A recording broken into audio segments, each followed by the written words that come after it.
Hello everyone, আসসালামু আলাইকুম। সবাই কেমন আছেন? আশা করি সবাই ভালো আছেন। আলহামদুলিল্লাহ, আমরাও ভালো আছি। একটু অসচেতনতায় ঘটে যেতে পারে বড় ধরনের বিপদ। কিছুদিন আগে কাজে খুব তাড়াহুড়ো করছি। রান্না শেষ করে মেয়েকে খাইয়ে ঘুম পাড়িয়ে ছেলেকে নিয়ে যাব কোচিংয়ে। সেই কারণে মূলত তাড়াহুড়া।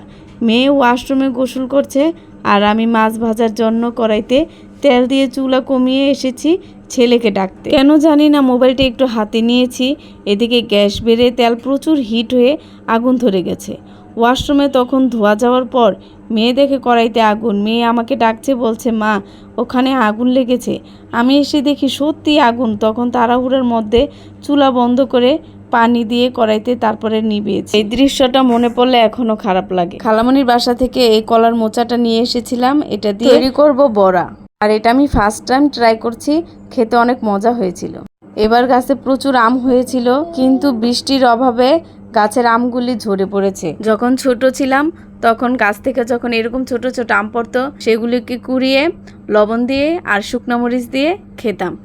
তখন না সেটাই অনেক টেস্ট লাগতো আর মজা লাগতো। আর এখন বয়সের সাথে সাথে রুচিরও পরিবর্তন হয়ে গেছে। নীল আকাশে সাদা মেঘ ভেসে বেড়াচ্ছে, তার মধ্যে প্রচুর হাওয়া বইছে। মনের সুখে একটি পাখি উড়ে বেড়াচ্ছে। নেই কোনো কোলাহল, নেই কোনো বাধা। মাঝে মাঝে মনে হয় আমিও যদি এরকম করে আকাশে উড়ে বেড়াতে পারতাম। ওয়াইল গাছের সাথে এই টমেটো গাছটা হয়েছে, তুলবো করে মায়া লেগেছে, তাই আর তোলা হয়নি। গাছটা অনেক বড় হয়ে গেছে, কিন্তু গাছে কোনো ফল হয়নি। দেখছি ফুল হচ্ছে আর নষ্ট হয়ে যাচ্ছে, তাই অবশেষে গাছটাকে তুলে ফেললাম। আর যেহেতু টমেটো সিজনও শেষ, সে কারণে আর গাছটাকে রেখে কোনো লাভ হবে না। গাছটাতে বেশ ডালপালাও হয়েছে। এদিকে খেয়াল করে দেখি করমচা গাছেও কিছু ফুল এসেছে। উপরের ডালটা অনেক বড় হয়ে গেছে, মনে হচ্ছে জামরুল গাছটাকে ছুঁয়ে গিয়েছে। এখানে সাদা সাদা অনেক সুন্দর সুন্দর ফুল হয়েছে, কিন্তু বেশি ফুল হয়নি।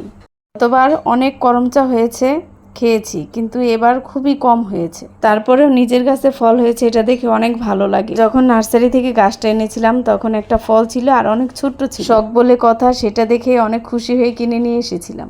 আর এখানেও শীতের যেই ফুলের গাছ ছিল ওটাতে দেখলাম কিছু কলি এসেছে। কোনো রকম কলি থেকে ফুলটা বের হতে দেখলে আশা ছিঁড়ে ফেলে। এখানে লাকি ব্যাম্বু গাছটারও দেখলাম কিছু কুড়ি এসেছে, তার সাথে কিছু লজ্জাপতি গাছও হয়েছে। এখানে আশা করি লজ্জাপতি গাছ দেখে একটু স্পর্শ করছে আর দেখছে, সাথে সাথেই গাছটা কেমন বন্ধ হয়ে যাচ্ছে। ও এটা দেখে মহা খুশি। পাশে আরও ছিল, ওইগুলো তো এরকম করছে। আর এখানে বৃষ্টি হয়েছিল কিছুদিন, সেই কারণে বৃষ্টির পানিতে পুদিনা পাতার পাতাগুলো অনেক সুন্দর হয়েছে। আর এখানে মালতাগুলি একটু বড় হয়েছে। আপনারা যারা এখন আমার ভিডিওটি দেখছেন, প্লিজ আমার ভিডিওটিতে একটি লাইক দিয়ে দিবেন।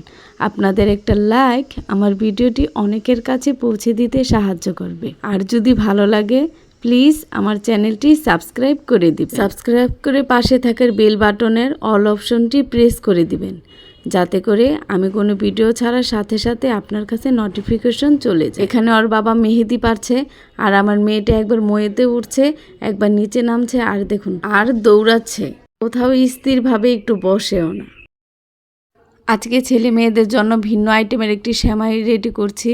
এখানে আমি কিছু চিনি নিয়েছি, সেটাকে জাল করে তার করে নিয়েছি। তার করে নেওয়ার পরে এখানে কিছু সেমাই দিয়েছি, সেমাই দিয়ে নাড়াচাড়া করে ছোট প্লেটে সেট করে নিব।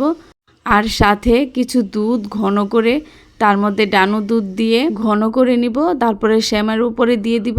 এটা খেতে অনেক টেস্ট, আর বাচ্চারাও পছন্দ করবে। এই পর্যন্তই। সবাই ভালো থাকেন, সুস্থ থাকেন। আর ভিডিওটি কেমন লেগেছে সেটা আমাকে অবশ্যই কমেন্টে জানাবেন। আল্লাহ হাফেজ, আসসালামু আলাইকুম।